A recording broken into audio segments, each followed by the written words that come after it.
Oui, Jérôme Blanchet-Gravel, mesdames, messieurs, en direct du Mexique.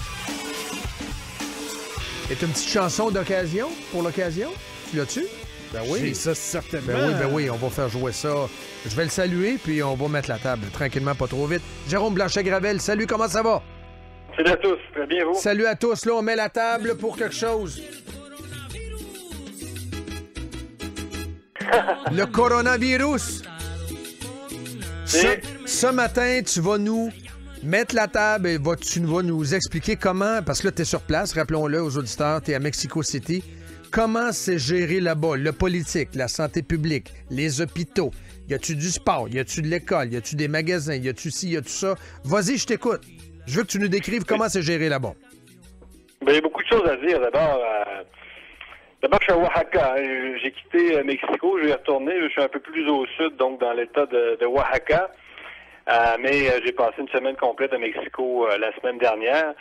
Et je connais bien Mexico. J'y ai habité pratiquement 1 an. Mm-hmm. Donc, ce qui se passe, c'est que ça fait du bien. Ça fait du bien d'être au Mexique. Et ce qui m'étonne le plus, j'ai regardé ça hier, là, Dominique, c'est que le nombre de décès par habitant attribués au COVID est à peu près le même au Mexique qu'au Québec. C'est quand même incroyable parce que c'est beaucoup, beaucoup, beaucoup plus souple. Donc, je suis arrivé, dimanche, pas dernier, l'autre avant. Bon, je suis déjà allé au restaurant quand même quelques fois. Et quand je vais au restaurant, j'ai pas l'impression d'assister à mon dernier repas. Donc, il y a beaucoup moins de mesures. Là. Et c'est 130 millions la population du Mexique, à peu près. Exactement. C'est grand comme la Russie, donc c'est 126,2, donc t'es quasiment pile. Mm. Donc, mais regarde bien, là. Le nombre, je le répète parce que c'est vraiment important, là. Le nombre de décès par habitant attribués au COVID est à peu près le même qu'au Québec. Donc, qu'est-ce que ça veut dire, ça, en partant? Parce qu'on parlera un peu plus de l'ambiance générale. Ça veut dire que soit la performance du gouvernement Legault est équivalente à celle d'un pays du tiers-monde, ou disons un pays en voie de développement, pour être poli, ou soit le confinement, la Legault, est complètement inutile. À partir d'un certain seuil de mesures, on est totalement dans l'illusion du contrôle. Vous comprenez? Les Mexicains sont beaucoup moins riches que les Québécois. Ils sont beaucoup moins en santé que les Québécois. Le problème ici, c'est le diabète, c'est l'obésité, c'est l'hypertension. Ça existe au Québec, mais pas comme au Mexique. C'est plus au Mexique, il y a plus d'obèses en proportion, Jérôme? Je pense que oui. OK. Oui, la consommation de Coca-Cola, là, les fameux refrescos, donc les boissons gazeuses, c'est un fléau. C'est un problème de santé publique très, très important.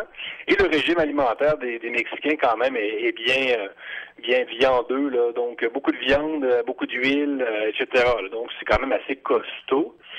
Donc, mais c'est incroyable parce que, en revenant ici, finalement, je veux dire, on redécouvre une société normale où la vie poursuit son œuvre, où les gens continuent d'aller dans la rue,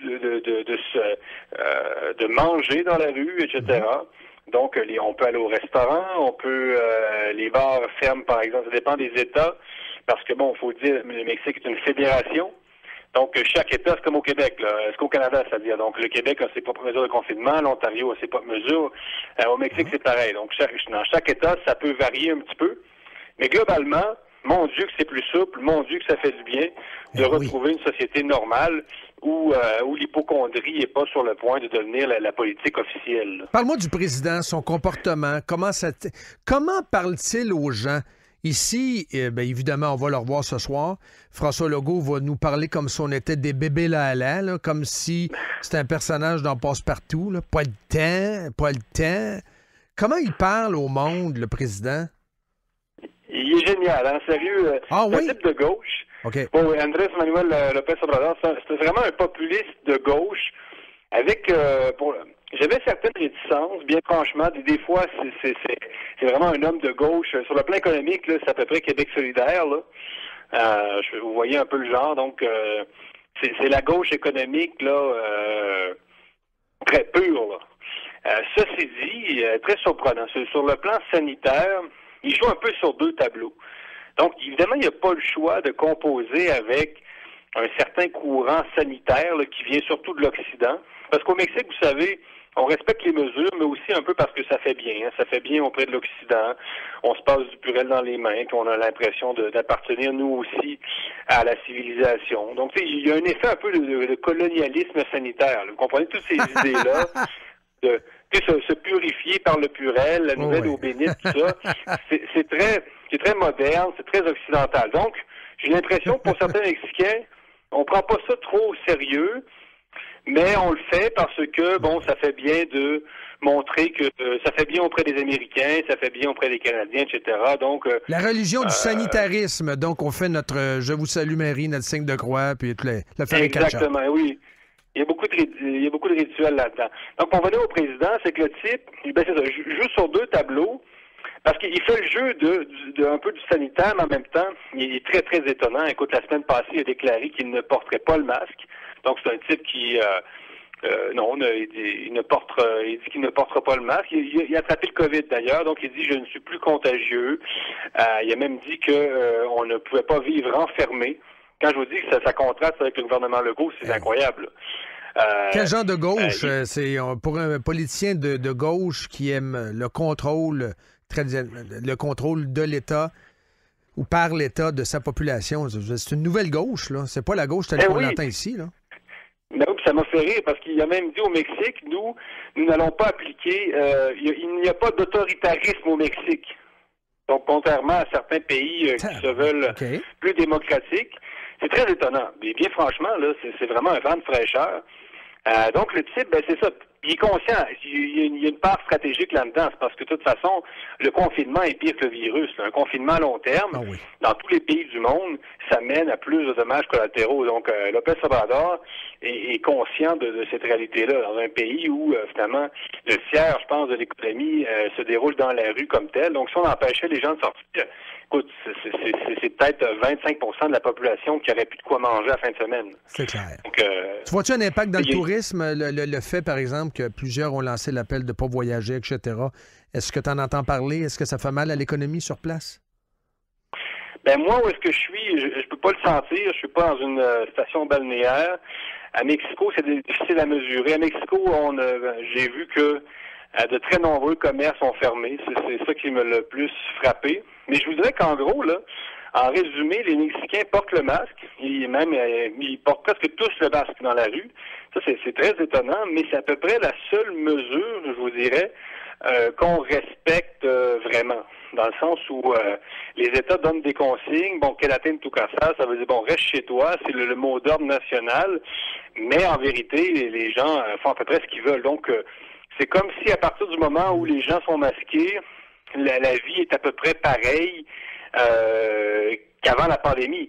Et je le répète encore parce que c'est important, il n'y a pas plus de morts par habitant qu'au Québec, là, attribués au COVID. Donc, qu'est-ce que ça veut dire? Ça veut dire que le confinement au Québec, c'est l'illusion du contrôle. On le fait pas, c'est pas scientifique. On le fait pour rassurer la population. On le fait pour rassurer les Ginettes de Terrebonne et les Gaston Tanguay de Château-Richer. C'est à ça que ça sert, le couvre-feu, etc. au Québec. C'est pas vrai que ça fonctionne. Alors, on n'en entend pas parler beaucoup des médias ici, ce genre de comparatif-là international. Nous, on le dit à Radio X, là, on vous venez de l'entendre de par ta bouche, mais c'est spécial. Puis ça, c'est en Amérique du Nord, là. C'est pas Saint-Clinclin, oui, c'est ça. Ben oui, puis c'est un pays avec lequel on fait du commerce, l'ALENA, tout ça, qui a été renouvelé récemment.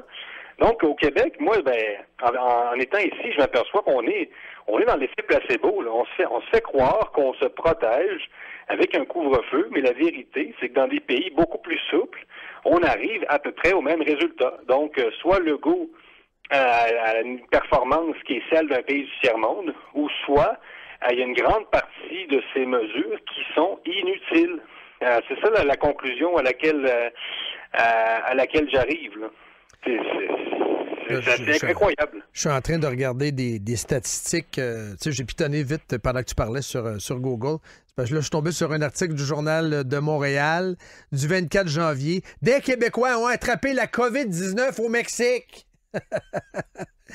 Toujours la peur de l'autre. Hein? Il y a beaucoup de ça. Hein? La peur de l'autre, la peur de l'étranger. Des Mexicains ont donné la COVID à de petits Québécois qui étaient partis pourtant en voyage pour se reposer. Aïe, aïe, aïe. Il n'y en a pas plus. Puis l'autre chose que je note, c'est que au Mexique, bon, les élites médiatiques, les élites occidentalisées, si on veut, ont adhéré à un discours qui peut ressembler à ce qu'on a vu au Québec. Donc, on a parlé de Covidio, le Covidiotas. Mais c'est comme si ce discours-là, qui a été véhiculé, c'est vrai, dans les médias, n'avait pas vraiment pénétré les mentalités. Okay. Contrairement au Québec, on dirait qu'il y a comme une espèce d'harmonie entre le sentiment populaire puis certains médias. Mais au Mexique, il y a vraiment un décalage entre les élites et le peuple. Et donc, c'est comme si le peuple ne se sentait pas tenu d'adhérer à ce discours de peur auquel, au Québec, on a embrassé complètement. Là. Parce que vraiment, au Québec, on est dans l'hypocondrie. L'hypocondrie est sur le point de devenir la religion d'État. Oui, carrément. Les Mexicains sont moins suiveux. Et dernière question, est-ce que les médias font le meilleur job? Est-ce qu'ils gardent une distance avec le pouvoir ou est-ce qu'il y a une promiscuité avec le pouvoir? Qu'est-ce que tu en dis? Est-ce que les médias font un meilleur travail qu'au Québec? Je ne sais pas à quel point est-ce qu'ils font un meilleur travail. C'est sûr qu'on a moins peur du débat. C'est aussi étonnant pour une société en voie de développement. Donc, autant on pourrait penser que le Mexique... On entend des médecins qui parlent, des médecins qui questionnent, Jérôme, dans les médias mexicains? OK. Au Mexique, on n'a pas cette tendance qu'on a au Québec à déifier les médecins. Au Québec, vraiment, le Québec est devenu une médicocratie. Oui. Bon, j'ai rien contre les médecins, ils font un travail extrêmement important, je l'ai répété 100 fois. Là. Ça, c'est dit au Québec, là, les médecins sont vraiment en train de devenir de nouveaux curés, puis on les écoute le matin, puis mon Dieu que c'est triste parce qu'ils viennent de sortir d'une garde de 14 heures. Mon Dieu, je vais pleurer. Puis là, on est... ne va pas aller à sa deuxième résidence en fin de semaine. Là. Au Mexique, on n'est pas là-dedans. Là. Les médecins, ce sont des gens qui sont formés pour soigner la population. C'est un travail essentiel, mais ce ne sont pas non plus des gens qui vont se substituer aux curés. Là.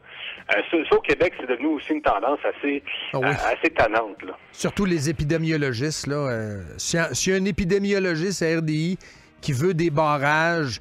Oh oui, protégez-nous. C'est comme... Ça me fait penser un peu à Séraphin, l'esprit Séraphin, quand le curé, ta vie en dépendait. Le curé venait à ta porte, il cognait à ta porte, puis c'est lui qui va te sauver, c'est lui qui va te garder en vie. Ben oui. C'est spécial. On a peur du survenant. Les réflexes de villageois. Par exemple, je dirais le point faible, Dominique, de... Oui, vas-y en terminant, Jérôme, vite. C'est la scolarité. Dépendamment des États, il y a beaucoup d'enfants qui ne vont plus à l'école, au primaire ou au secondaire. Donc, des fois, c'est école à la radio. C'est même pas école par Skype ou par Zoom. Là. Donc, l'école à la radio, c'est zéro, on s'entend. Là. Ça va être une catastrophe là, à long terme pour le Mexique. Donc, une génération qui va manquer quelques années de scolarité. Ça, je dirais que c'est le gros point faible de la politique sanitaire au Mexique. Merci beaucoup, Jérôme. On se reparle. Take care. Ça fait plaisir. Salut, bye.